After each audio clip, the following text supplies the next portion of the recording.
Hey, and welcome back to the High Sierra Report. And in the studio, I have Paul Bailey and his right-hand woman, Teresa. How's you doing today? Thanks for being in the studio. You bet. Our pleasure. Yeah, well, Paul Bailey, you are like my idol. I can't even tell you. The first time I met you was at James Herald Galleries, and of course, I was looking at your beautiful work here. I have many pieces of your beautiful Tahoe artwork in my personal home, and I tell you, you are absolutely my idol, and I'm so happy to know you. Thank you. Yeah, so, and I'm awesome. happy to be on the show because I really wanted you to be on the show today because I want the viewers to hear who is Paul Bailey and you know, how did you get started, or how did this all begin with you?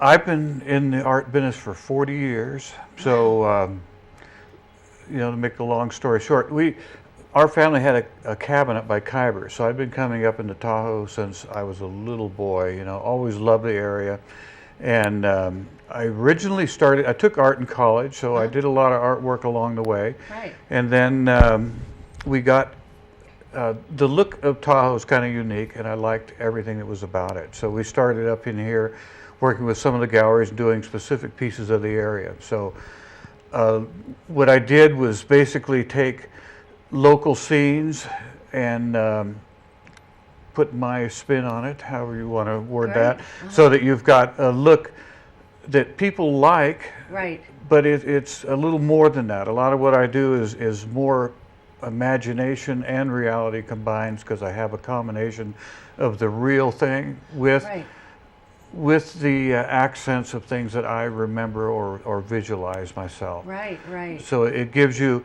rather than a specific piece of a specific area, I've got almost a generic look of what you remember and what you want to see with something to capture the actual piece. Right. I mean, if you look at on the screen right there, the Heavenly Valley one's gorgeous, and you capture that. And if you look at that skier and you know, the Sand Harbor picture is gorgeous, and everything that you do. Now, how do you do that? Well, you know, like with Sand Harbor, you do Sand Harbor, and then it's known for the rock. So you develop the background, you set up a pattern so that you've got a painted background. And then in most art, you pencil in a composition and set up your format in advance.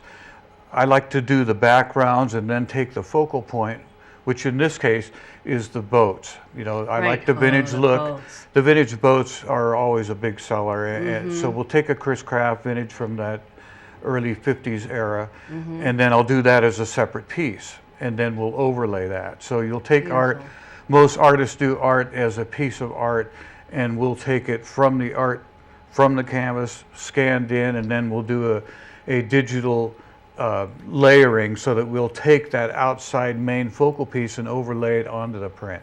Yeah, that way we can size and scale and build the art one more phase up above what most artists do. So we add that extra step from the digital art side, from the actual painted art side. So it's a combination of both. Right. So you paint both pieces, but you overlay and enlarge and shape to get the perspective you want. It's fantastic. It really is. I mean, what you've done is fantastic. But we're going to be back with more of Paul Bailey after these messages. So stay tuned. We'll be right back.